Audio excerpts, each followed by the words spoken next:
Hi everyone and welcome to the Core Vitality Summit. My name is Yvonne Britton and I'm joined today by Dr. Deanna Minich. Welcome Dr. Minich and thank you so much for joining us today. Hi Yvonne, it's really great to be here with you talking about vitality and all kinds of great health topics. Yes, so would you mind just telling us a little bit about what you do, just in general, before we get into some questions? You bet. I do a lot of different things actually, so it's probably good to start there. So what I currently do is I am a health professional. I educate. I do a lot of online programs. I do in-person retreats and workshops. And my whole goal is to really help people to live healthier, happier lives by giving them practical tips to help them to find more nourishment in their lives. You know, I started out as a nutritionist. I have a master's and a PhD in nutrition. And from there, really working with people on food, I realized that I needed to bring in more of personal growth, more of other techniques and lifestyles to support their eating. And so that's what I do now is I connect science with spirituality. I connect the practicality of things you do and tips throughout the day with the kind of the poetry of living, the spirituality of living. And so, yeah, lots of education. I've just written my 6th book, and that came out in January 2018. It's called The Rainbow Diet. So all things teaching, writing, really bringing to people this message about holistic health and wellness through the conduit of color. Oh, I love it. That's so nice. And I love what you just said there about bringing more nourishment into your life, and that doesn't necessarily only have to be food, because it could really be in anything. No, I really love that idea. Okay, so on the topic of vitality, and when I think about vitality, anything and everything could impact it.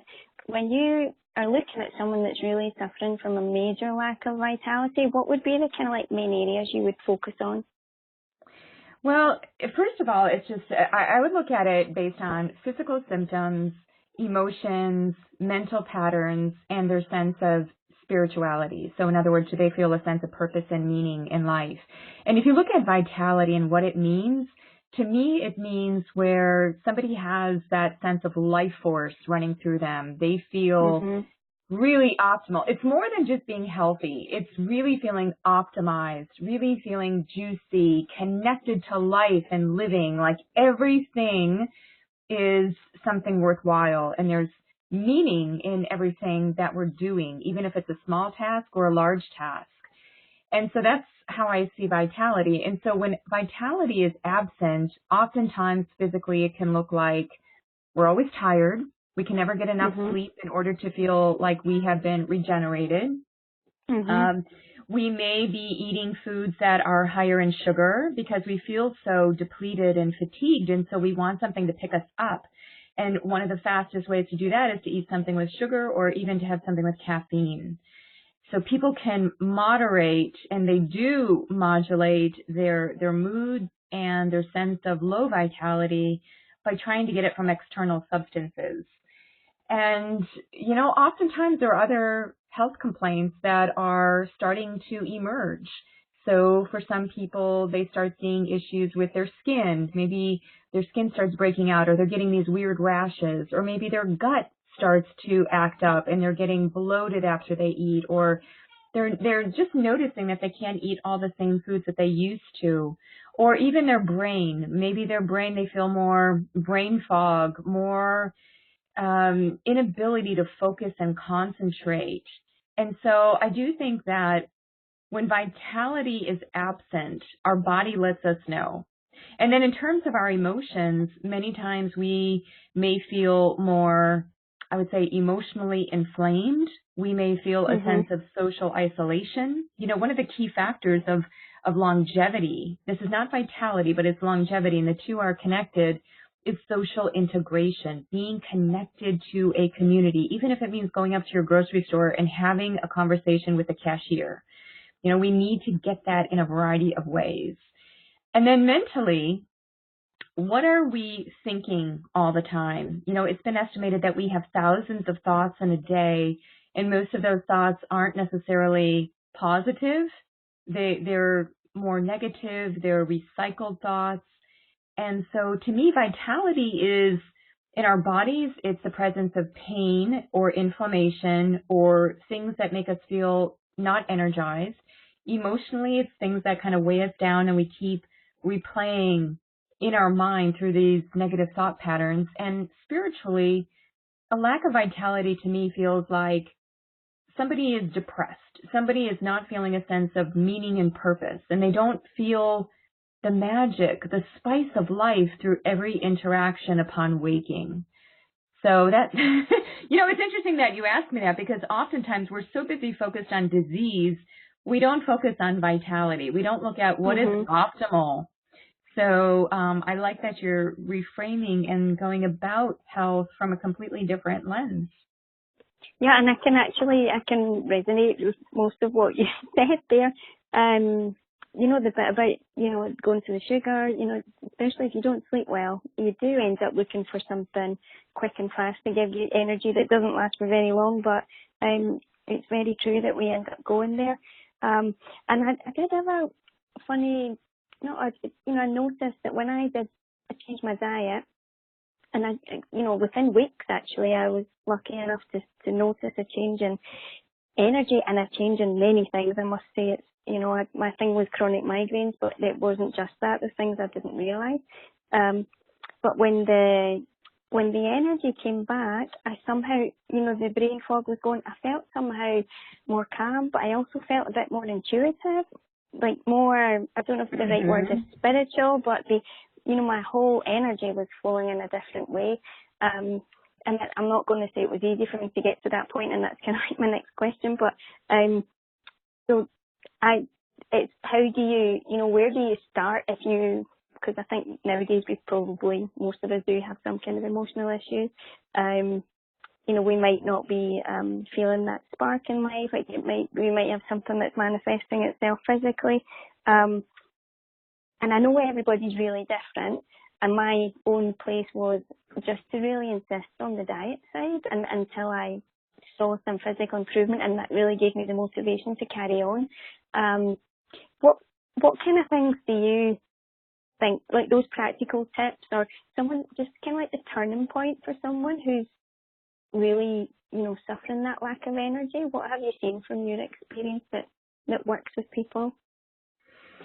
Well, first you have to find what is robbing people of their energy, what's wearing them down, what's actually taking their vitality. Because if we think, let's just look at this metaphorically, that all of us have 100% to work with, but not all of us are really working from 100% because we have different things that are already taxing us. And so how much of us is in the past, how much of us is in the future, and how much of us is really and truly in the present and focused here and now? That's not really easy to do. And how do you make that practical? There's a lot of talk about being in the present moment, but there's not a lot of talk about how do you actually do that. And so since I'm very practical in my approach to health and wellness, one of the first things I would do is to do what I call the energy inventory. Energy inventory. It's really easy. You take a piece of paper and you put a line down the middle. And on one of the sides, you put a plus at the top. On the other side, you put a minus. And you sit down with this pen and paper and you do a timed exercise. And I like to do it for very short periods. I think if you do something very short, a lot of the stuff that needs to come up to the surface and bubble up will do so.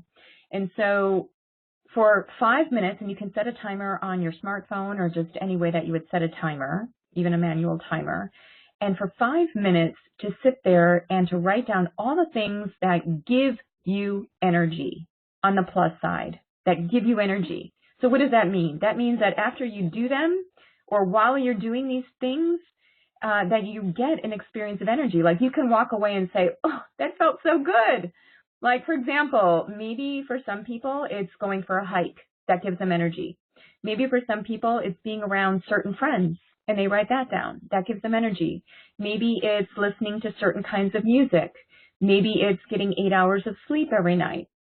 Maybe it's eating foods that are more vegetables and fruits, more color. So you have to figure out, and you do it for 5 minutes, and there's no limit on this. You can go in any direction. You can talk about your job. You can talk about where you live. You can talk about your relationships. You can talk about the food you eat. There's no limit on this. Just figure out what nourishes you, what gives you energy, what gives you vitality. Then have a little bit of a break. Go away from that for about 15 to 20 minutes. And maybe go do something, walk outside, or just go to a different task, answer emails, or just do something else, and then come back after you've shifted your mind a little bit. And now set the timer, and for 5 minutes, write down everything that takes your vitality, everything that takes your energy. So what does that look like?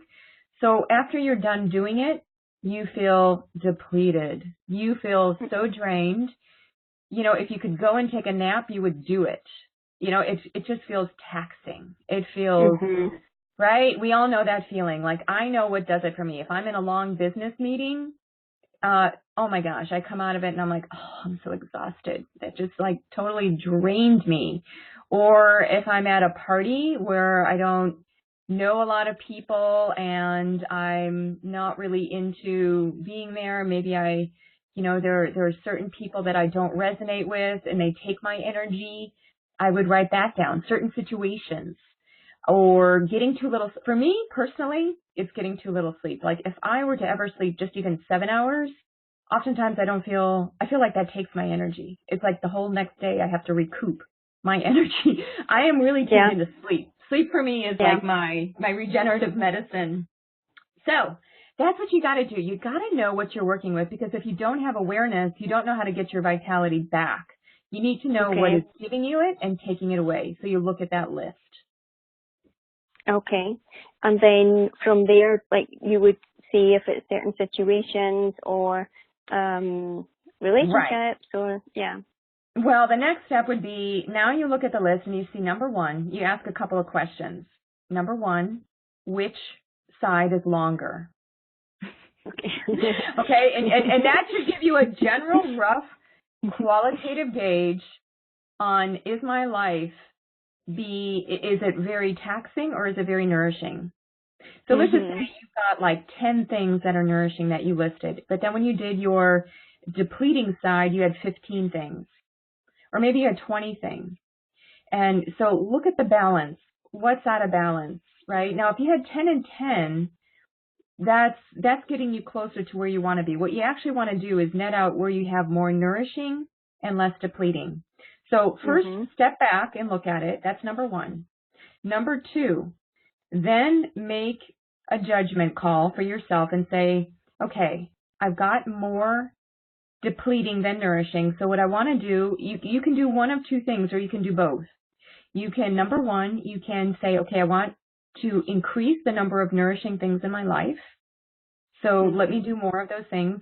Or you can say, I'm going to try to minimize, reduce, or eliminate one of the depleting things. Like, for example, let's just go back to that party example.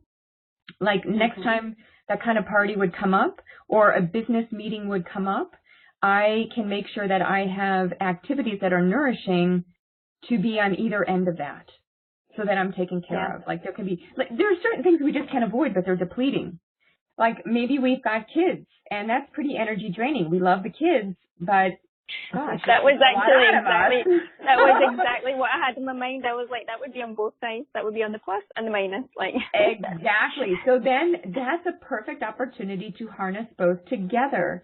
So then you can say, what depletes me with the kids? Do I have to like struggle with them at the dinner table? So then you have something fun, playful, and creative to bookend whatever feels depleting as much as you can, even if it's like 2 minutes of something that's playful, creative, and fun, or just transform it. Let's go with that example of dinner, because that's something I had growing up. Dinner time was a functional, serious activity.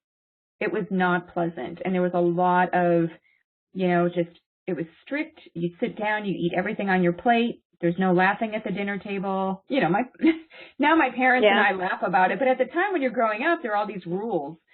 So what if you had like one night a week where it was eat with your hands night, and maybe it wasn't something that you would normally eat with your hands. It was, like a salad. You just kind of got playful. You actually make space to create a little bit of fun and levity within that experience that normally doesn't have fun and levity.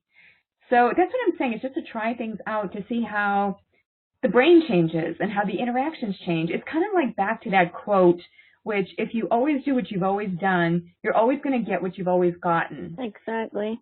And I don't know if that was Dr. Seuss or Tony Robbins or who said that, but multiple people really have keyed into that idea. So we have blind spots. No matter how much our lives are enriched, we can always be seeing something different. Yeah, and that's just that tiny little bit of awareness that situation depletes you, and that I think that when you can't change it, there's, sometimes you feel a resistance, but you can't, oh my God, I wish this wasn't like this, but it is like that. So I love that idea that you bookend it with something, and that if you start doing it, I suppose you might automatically start applying it to other areas in your life.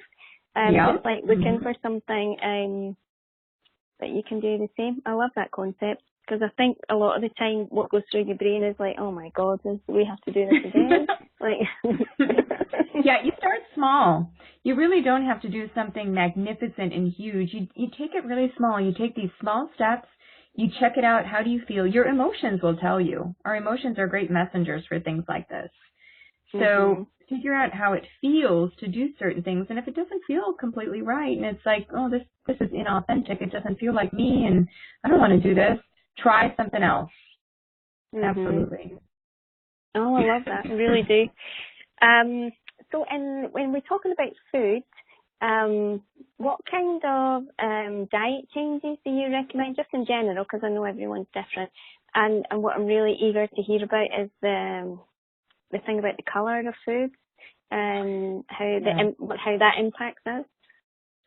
Oh, I'm so glad you asked about that, because one of the ways that we can start to feel better is by eating more whole, colorful, plant-based foods. And it doesn't matter what kind of eating regimen you have. If you're paleo, you're vegan, you're flexitarian, you're, keto, whatever dietary label you assign yourself, it doesn't matter. You can still bring in colorful, whole foods.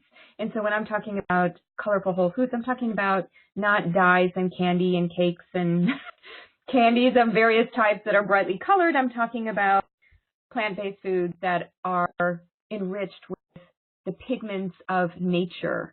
And so I'm thinking of like a bright, shiny, red, deep red apple. I'm thinking of leafy greens that, you just look at them, and blueberries, the pigments that all of these plant foods contain are so protective. In fact, at dinner last night, I had 2 dinner guests, and we were talking about food and my advocacy for plants and how plants are here to help people, and we are here to connect with them and to really, I would say, ensure, health of the planet means that we have a relationship with the life around us, right? And so many people don't have a sense of, eating enough plant-based foods. And so they're eating a lot of processed foods. They're eating a lot of foods that come out of companies and factories. And a lot of these foods have had the nutrients, the essential things originally in the plants, taken out and then put back into synthetic forms. And so, I don't think it's impossible I want to be realistic too. I'm not saying that everybody has to make that transition so quickly, but one quick thing you can do, just look at the colors that you're eating. Look at the colors. What are they? And write down all of your foods that you're having for a day, and kind of look at like, wow, I'm eating a lot of brown, yellow, and white foods. We were talking about Scotland before we got on the call. When I went to Scotland some years ago, I went to Edinburgh, and I remember, wow, there are a lot of yellow, brown, and white foods here. Where are the vegetables? Oh yeah, that's the way we grew up. Yeah. Oh, and I was like, oh my gosh, all the sausages and eggs and cereal products, and I think all of that to some extent for different people, depending on their personalized style. But we need color. At least I know in the States that 8 out of 10 people. This is based on a survey from Nutrilite back in 2009 when they did a survey of, I believe, about 1,500 people. And they found that 8 out of 10 people have a nutrient gap, a phytonutrient gap. In other words, they're missing a color somewhere. And most people, when they looked at all the different colors, the number one color that people are missing is blue-purple. So the blueberries, Really? the blackberries. Yeah. Yes, they are. And so to choose purple whenever you can, because it's kind of in short supply. When I make a list of all of the purple colored foods, you know, it's not as long as the green food list. No, I was just thinking, you said blueberries, I was thinking eggplant, aubergine, and then I was like, that's not my favourite vegetable. And then I was like, what? Oh, there's a purple cabbage, but that's not something I would normally buy. Right. But then there's also figs. There are purple, like last night I made a root vegetable rainbow, and I had cut up purple sweet potatoes, which were just at my Trader Joe's store, which is just like a commercial market that's available to many different people and not very expensive, at least here in the States. So I took purple sweet potatoes, I took orange sweet potatoes, then I took yellow small Yukon Gold potatoes, and then I took a white rutabaga, and I cubed them all up and cut them up, and then I put different, and I laid them out in terms of their color, and then I put different spices on each of them so that I could get different medicinal benefit and flavoring with each. And then I drizzled a little bit of oil on them, and then I put them into the oven and roasted them at 325 degrees Fahrenheit for probably about 45 to 50 minutes until they started to get soft, but not brown. I do not like to have crusty, brown, damaged food. So I got it to the point of where it was cooked, but not brown. And so it was so good. And, you know, there's just so much joy that comes into the appreciation of a meal that is full of color. It just makes everybody happy. And even the people we had over for dinner, they were like, oh, this is such a great idea. And then I just it's really beautiful. I think if it's the one you put on Instagram, I saw it and I was like, oh my God, I love those colors. It's really beautiful. You know, and that satisfies me as much as knowing that I'm getting the nutrients. And that's really where I want people to go. It's not just nutrition. Nutrition is one thing where we get so obsessed with vitamins, minerals, am I getting enough protein? And, you know, there are all those questions, of course. But then there's the other side of nourishment, art, being fed by color. And wouldn't it be great to have kids being focused on the rainbow, something so simple, but yet something so effective. I mean, I have a 4-year-old niece right now, and one of the things that I started to do with her very early on was to talk about the rainbow, and she knew that Auntie D was always about the rainbow, and I would ask her what is her favorite color. She loves the color purple, by the way. We would make a rainbow smoothie. My mom would make a rainbow smoothie with her, and she knew these different vegetables that would go into it. You know, oftentimes I see that she gets off track with mac and cheese and these kinds of foods, and I'll come back to her and say, where's your rainbow?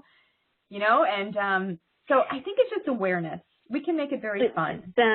It's a really important point, though, because my daughter, she sees me eat a lot of different colours. Oh, a lot good. of vegetables. We make a lot of smoothies, but when she sees something green, you see her almost physically go back a little bit.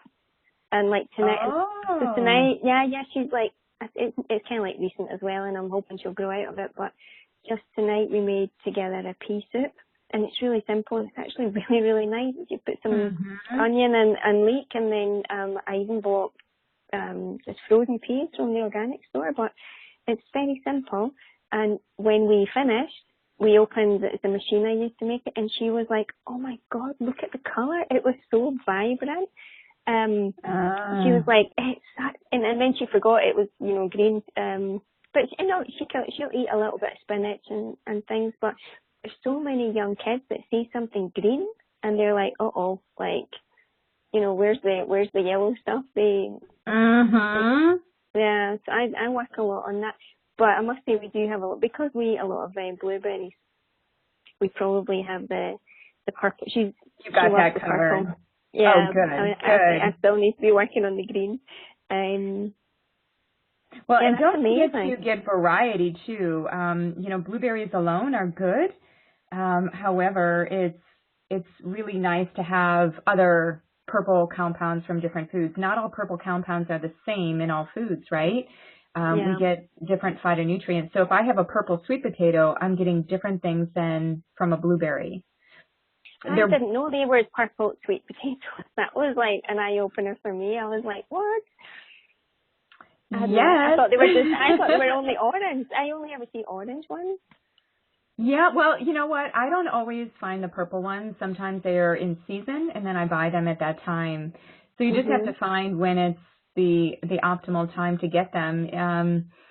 But if it's not a purple sweet potato, there's also purple broccoli, believe it or not. I just had that at my grocery store this past couple of weeks, and I've been getting it because it's very rare to find purple broccoli. It's very dark. It's beautiful. Then there's purple kale. There's purple cabbage, as you mentioned. There are figs. There are raisins. I will definitely, next time go there. I know I've seen purple stuff there, and I've been like, I don't know exactly what that is, but I will definitely look again the next time I go. Because it just looks like it's a cross between different types of vegetables, so it's a bit like, okay, I'll just stick to what I know. But I'll definitely get some next time I see it. Yeah, and that's the thing, like trying a new food every week is so great for vitality. It really does open up the neurons, it changes our thinking about things, it changes our taste, our sense of connection with food. So all of that said, just trying new things. Just yesterday I was talking with some of my friends as well and talking about, getting older into the 60s, the 70s, the 80s. My husband's parents are actually in their 90s. They're 92, both of them. Wow. They still live together. They're still functional. They're, well equipped to do things. And, we were talking about what makes people vital and live long. And I think in part is about attitude. One of our friends that was over last night is 70. He just turned 70 in January, and he is so healthy. I look at him, and he radiates. And talking with him, I finally told him, I said, I think I know what your secret is. You're such an optimistic person. You're always keeping your mind moving. And he agreed. He said, I never stop moving. I'm usually in the garden. I talk with friends. He goes bowling twice a week with a group of men. He has a church community that he connects to. He's always moving physically, emotionally, mentally, spiritually. There is a sense of flux, and nothing is stagnant. So that's what I feel vitality is really connecting into that piece. I love hearing about those examples, by the way, and I just find it fascinating, especially that age that they've got, like, that he is, radiant at that age, and it sounds like, I bet he has internal conversations, like, super healthy as well. And he probably doesn't even realise that he's, covering all the bases with what he needs to do. It's amazing. And he is so not into healthy eating, which is funny, but he covers it all on other things. Like, it's not that he eats poorly, it's just that he's probably not so much into, like, when I was bringing out the meal that I made for everybody, I was telling them, okay, here are the root vegetables, and I was explaining things, and I think he's just more about the sensory aspects. And, for some other people, it's about, knowing that they're, like, for me and a lot of people that I teach and work with, it's knowing the nutritional side and the nourishment side. But that doesn't have to be for everybody. Everybody's so different in that way. So you really have to honor your path. Yeah, he's obviously receiving a lot of nourishment elsewhere. So, yeah. Exactly. I think we are almost out of time, and I had, so much more to ask you. But it's been absolutely fascinating talking to you. I can't thank you enough. I know you have one of the most beautiful websites I've ever seen. Is that where people can find you in general? Would you point them to your website, Facebook? Your Instagram's really awesome as well, by the way. Oh, good to know. Thank you. Well, the easiest way to reach me is through, I have 3 websites, but there's a mother website, and it's my name, DeannaMinich.com. And when you go to DeannaMinich.com, you'll get access to my Facebook, my Instagram, all of my social media buttons, as well as you'll know the courses, my events. I'll actually be in Europe this summer, Yvonne. I will be in Dublin on June 22nd until June 26th, and then I'll be in London from the 27th until July 2nd, and then I'll be in Austria. I'll be in Salzburg and Vienna from July 2nd to July 13th. And so I'll be lecturing. I've got a number of events. Is that for a retreat or for an event or? These are for a variety of different events, different conferences that I'm speaking at. Yeah, and so I'm doing an in-person retreat. However, you saying that makes me think of this. At the end of August, I'm doing a retreat, an in-person 3-day retreat in Washington State, where I live in the Pacific Northwest. So all of those details are on the website too. Yeah, those retreats must be awesome. They must be really, really amazing. You know, this one's going to be fabulous. I've been doing them for the past couple of years, and in this one, we're going to talk about the yellow and the orange colors. And orange is creativity, and yellow is fire and inspiration.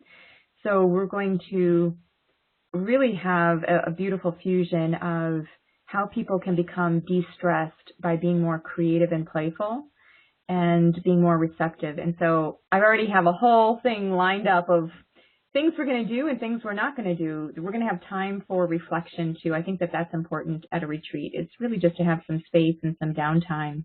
And it's in a beautiful part of the country. If you ever want to come from Barcelona, you know, where I live, we've got the Olympic Mountains, which are gorgeous. And then this is a retreat center that's right at you can see the Olympic Mountains from the retreat center. And there's a huge body of water called the Hood Canal. It's called Harmony Hill Retreat Center, and that's where I'll be doing it. So if anybody's interested in signing up, that's also on my website. You can find that under the programs tab. Okay, we'll definitely take a look at that. And just before you go, just what you were mentioning, that the orange is for creativity, and like, you know, if I love these type of things. When I'm eating, like I do eat a lot of green or whatever color to have the awareness of what you're, you know, the vibration of that food the color that you're eating as well. Do you have that on your website then? I do. I have it on the homepage, and there's even something that you can download with kind of the roadmap to all those colors and what they do for you. Yep. Perfect. Okay. Well, thank you so much. I'm very, very grateful for having you on here today. Thank you. Thank you, Yvonne.